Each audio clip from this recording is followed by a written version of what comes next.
Good evening, everyone, and welcome to another piano lesson with Warren, a Practice With Me series. And in today's tutorial, I want to talk to you about how you can beautify your progression. I got that term from one of my subscribers, Malcolm, who messaged me with that question, and I go, that's a nice title, Beautify Your Progression. So I want to show you how you can take simple songs or just simple progressions, and once you can play the progressions, what next? How do you make it come alive? So that's what I want to talk about today. But before I jump into that, let's talk about the sunset background. So I have a cool idea that I want to share with you guys. How about you guys start sending me pictures of sunsets to put in the videos? Because I thought about it the other day. I have subscribers from all over the world that watch my videos, and I think it would be a really cool opportunity to experience sunsets from, say, Africa or Europe or even different parts of the States, the Caribbean. So this is a challenge, and I would like you guys to join me in that challenge. So what you can do, if you have any cool sunset images that you've taken or that you would like to take and share with me so I can use it as my background, you can email me those pictures at war85ren@gmail.com. That's my email, and you can just upload your image and send it to me. Two things, or I should say three things, that I would like you to include in that email is, one, your name. You could just use first name alone, that's fine. And the city that you're in and the country. If you're international, the country that you're in, the city that you're in, and your first name. If you're in the States, the state that you're in and the city that you're in. So I can give credit to you to say, this background is brought to you by so-and-so from, I don't know, Uganda, or from so-and-so from Florida. I think that would be a cool sort of community building experience here for us on YouTube. So again, my email, war85ren@gmail.com. Send me your beautiful images of sunsets and sunrise. But please, no Google images. So don't grab images from Google and send it, because then when I put it in my video, YouTube might flag it as a copyright infringement. So make sure it's your own picture or a friend, something that's not already up on Google. Okay? So that's that. Let's jump into it now, how to beautify your progressions. The first thing you want to make sure is that you can play the progression, or whatever key you're planning on using to experiment these concepts. Make sure that you're comfortable in that key, because a part of filling in and adding runs and little things to make your progression come alive, it means you can't be thinking about what key you're in and what notes is in the key. You have to get past that. You have to be already comfortable with that. The first one I'm going to talk about is experimenting with rhythms and what we call arpeggiated chords. And in the intro, I was playing Sweet Hour of Prayer, and you saw me doing some of that.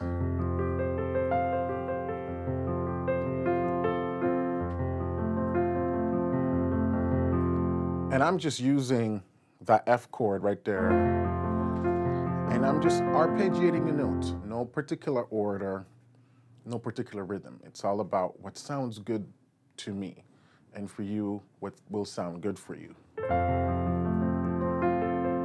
So, sweet hour of pearl, sweet hour of pearl that brought me from the world of care. Arpeggiating. And if you're, say, let's take a simple progression, like say 1, 4, 5 in the key of F. If you're doing 1, 4, 5, 1, and you can, you want to make that a little more interesting, you can use that technique.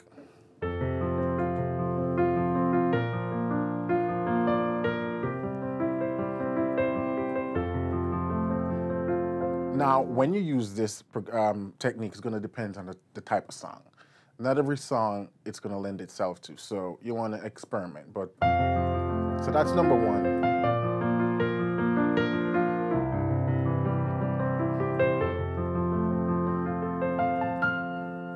Number two, you can combine the arpeggiated broken chords with playing the chords solid. So solid chords, or like that. You know, it's more solid. But when you combine that with the arpeggio, you can get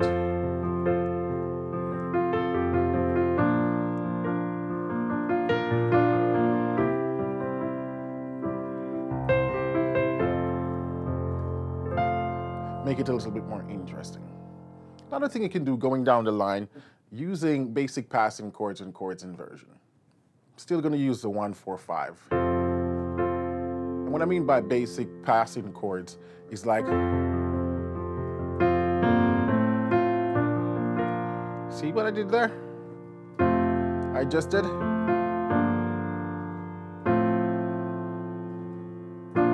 So I take the G minor, the F/A, and then to the B flat. And that's a typical thing you can do. I call it the walk up from 1 to 4.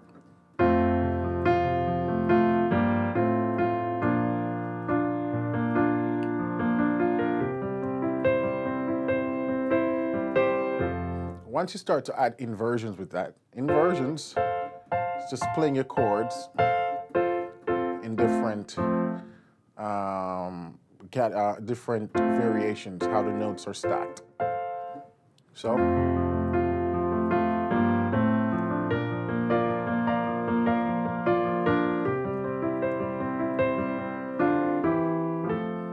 that's another walk up you can do there. From 5 going back to 1, you can do, that's 4 in first inversion, 5 in first inversion, and then back to 1. So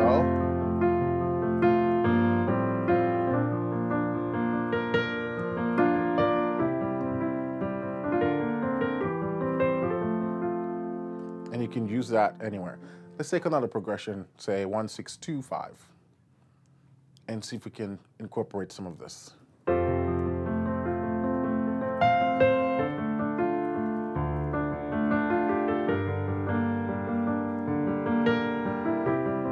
Yeah? You can walk down. I did 5 in first inversion to the bass. Another standard walk down going to 6.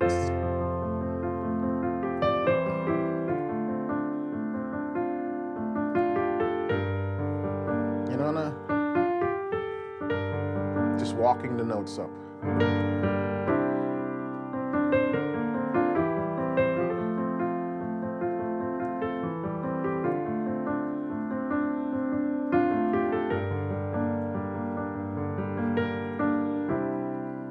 Notice how I'm really utilizing all the notes, all my doublings.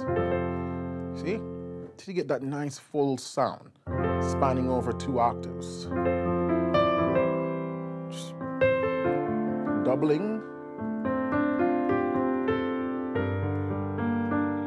Yeah.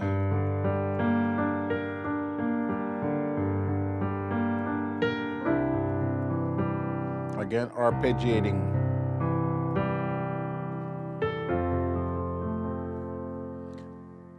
A good technique you can use for the left hand that I find is always reliable is 1-5-1, then the triad.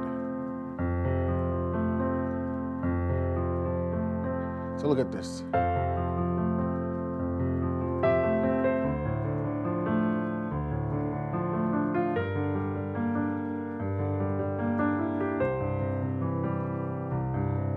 Nice, slowly.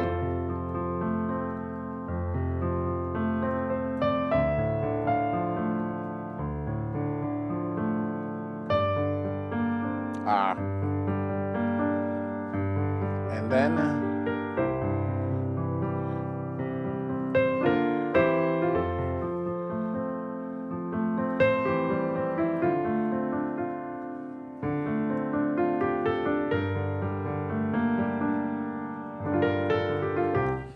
And you notice I'm using different types of rhythm. I'm experimenting with my rhythms because that's where the interest comes from. So you don't want everything to just be straight eighth notes or even 16. You know, you want to, and the rhythm is between the left and the right, how I'm utilizing. Yeah?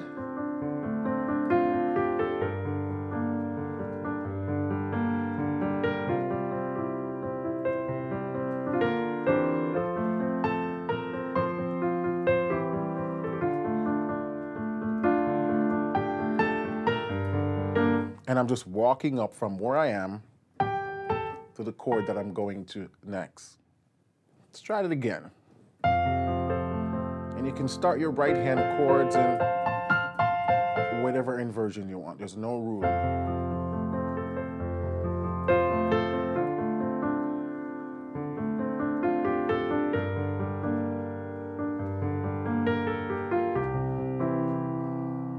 Let's go down the line. Let's look at some other things that we can throw in here to make it more interesting. Suspensions. Yeah, suspensions really enhance your progression when you use them correctly. And the two types of suspension I want to talk about today is the 9/8 suspension or the 9/3 suspension and the 4/3. And what do I mean by that? Take a 9/8. A 9 is just the root to the note a ninth above the root. If I play my F chord and I go, and I put that ninth at the top there, you hear that? Now I have the option of resolving that 9 downward to the 8th, which is an octave. That's why it's called a 9/8, so I can go. So for example, if I'm going to 6, I can do something like, yeah? Different variation. The other one is the 9/3. And the 3 is also the 10th, but I'll just call it the 3. The 9 resolving to the 3rd. See? So if I'm doing 6 again, I can go. And you know, like, da, da, da, da, nice little melody at the top. And that helps to make just that passing going to 6 sound interesting. So you can resolve the 9th up, or you can resolve it down. Here when I use the 9/8 in combination going to the 6, doing another 9/8 on the 6, hear what it sounds like. See that? Or I could have done. The resolution can go either way.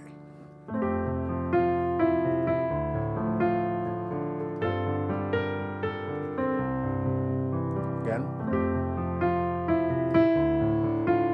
When I go to the 2, another 9.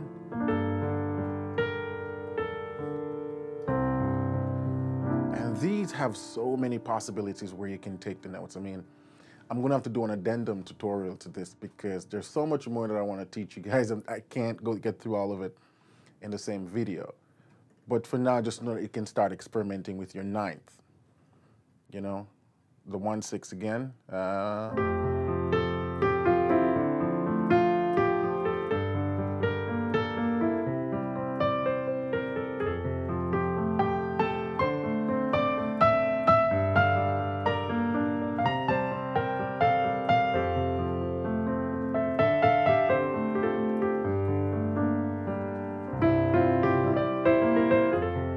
Not even using any passing extensions and advanced chords yet, just a straight 1/6-2-5, and just using fills, notes from the major scale, my 9/8, you know.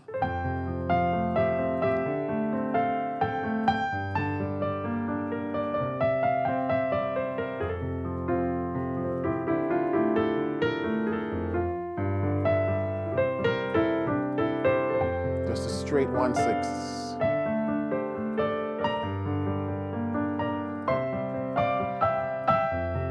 different rhythm, different inversions, single notes, sometimes octaves, and I haven't used any passing. When I combine that now with passing chords, it sounds mighty. Like,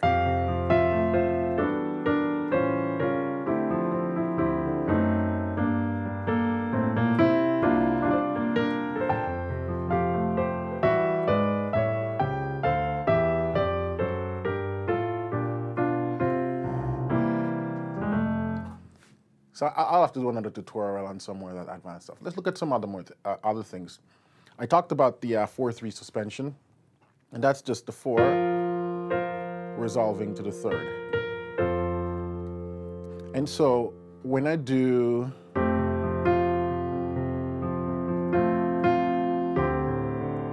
here, the 4 resolving, one more. This is the most powerful and obvious because it's resolving to the 5.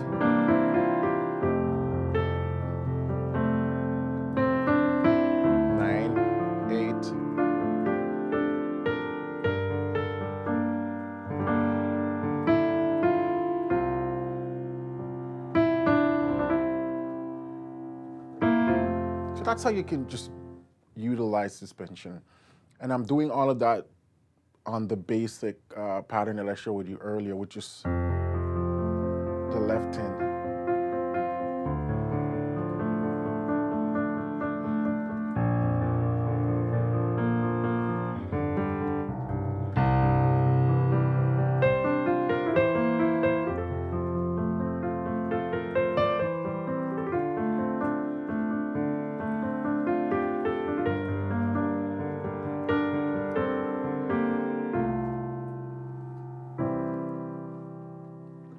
Lastly, using counter melodies, and I've already started doing some of that.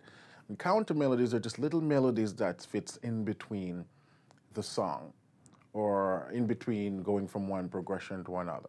Let's go back to the song Sweet Hour of Prayer. If you're saying you're accompanying that for the congregation and you want to know where to use the counter melodies, we generally use the counter melodies on the long tones or the spots that there's no singing.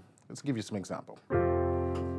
So if we go, sweet hour of prayer,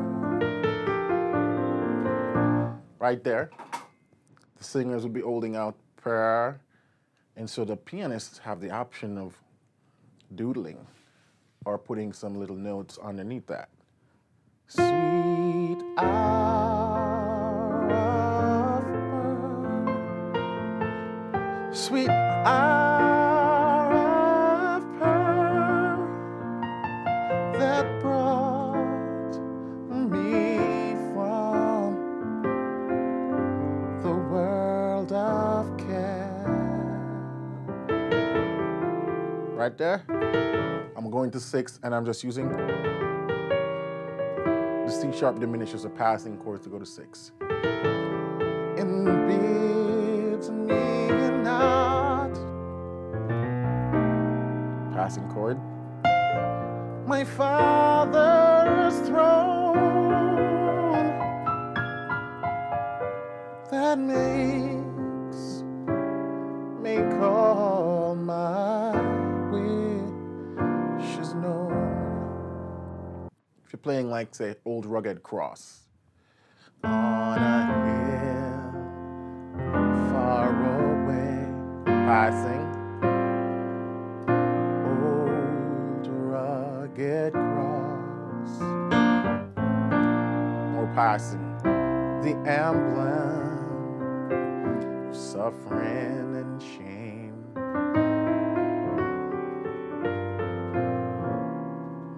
'Cause I love that old cross. More passing.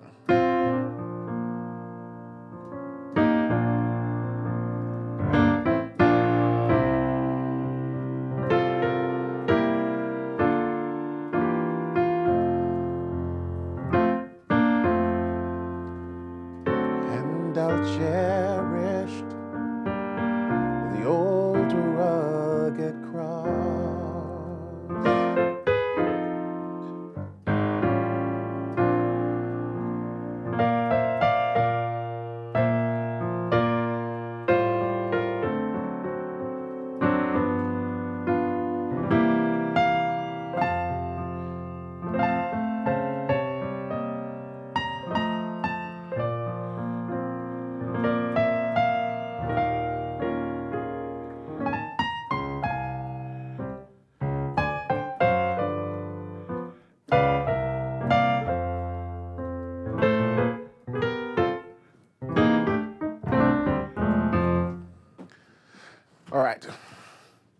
So I'm going to stop there for today. I'll have to continue with this because even sitting here right now, there's so many ideas. I'm like, I got to stay on track. I wanted to give you guys sort of an introductory tutorial to just, spark the creativity in your mind to start experiment. There are so many possibilities, and a lot of it, there's not a structure. It's not like you do this, then you do that, then you do. A lot of it is intuition. A lot of it is soul, just sort of trying to feel, trying to experiment. You do something and you like it, remember it. Put it in your bag of tricks. A lot of these little ideas I came up with on my own, now I'm trying to think about how I can break it down for you guys so you can really understand what I'm doing. And I thought about these sort of like 5 things that basically these are the foundations that I build on.